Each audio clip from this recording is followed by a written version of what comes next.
Chris Hardwick breaks his silence on ex-girlfriend's serious allegations. At no time did I sexually assault her. Updated June 16, 2018. Chris Hardwick is responding to allegations that he sexually assaulted his ex-girlfriend Chloe Dykstra after a post she made recounting the alleged abuse. Hours after Dykstra's claims went public, Hardwick gave a statement to Deadline saying he made sure to take time to respond to the very serious allegations. "I was heartbroken to read Chloe's post.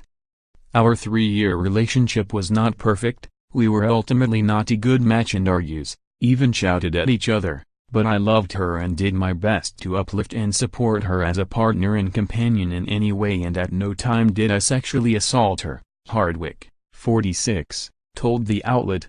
He continued by describing their relationship at the time and claiming the actress had been unfaithful to him when they were a couple. "When we were living together, I found out that Chloe had cheated on me, and I ended the relationship," Hardwick said.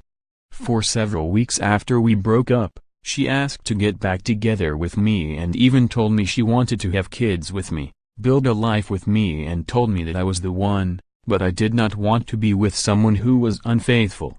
I'm devastated to read that she is now accusing me of conduct that did not occur," Hardwick, who is married to model Lydia Hurst, added. "I was blindsided by her post and always wanted the best for her. As a husband, a son, and future father, I do not condone any kind of mistreatment of women." Dykstra, 29, wrote about her painful experience with sexual assault in an emotional first-person essay on Friday, although she never named her former boyfriend. In the essay, titled "Rose-Colored Glasses, A Confession," the TV personality doesn't name the subject, though certain key details led many fans on Twitter to believe that she was referring to ex-boyfriend Hardwick. Hardwick currently hosts The Wall, an NBC game show, as well as a Walking Dead after-show on AMC called The Talking Dead. He previously hosted At Midnight with Chris Hardwick, a nightly comedy game show on Comedy Central. Reps for Hardwick did not immediately respond to people's request for comment.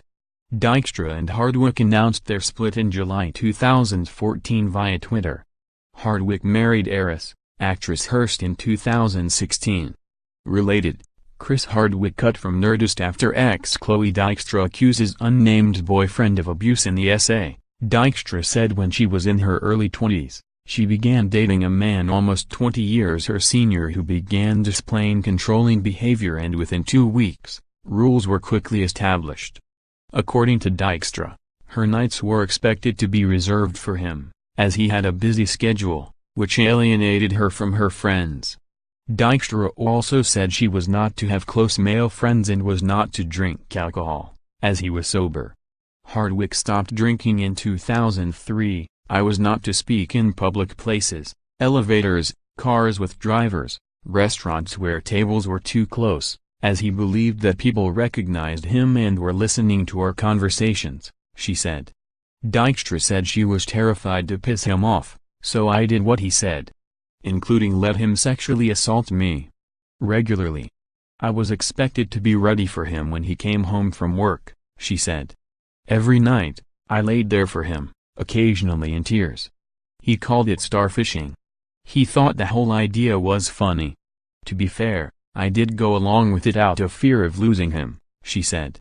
"I'm still recovering from being sexually used, not in a super fun way, for 3 years.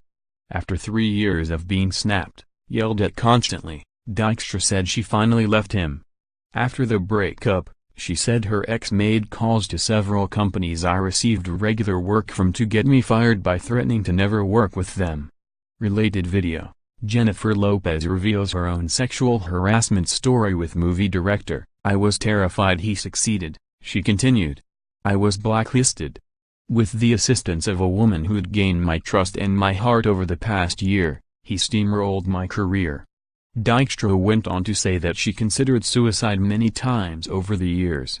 Though she managed to rebuild her life, she said she never received closure for the long-lasting trauma, physical and emotional,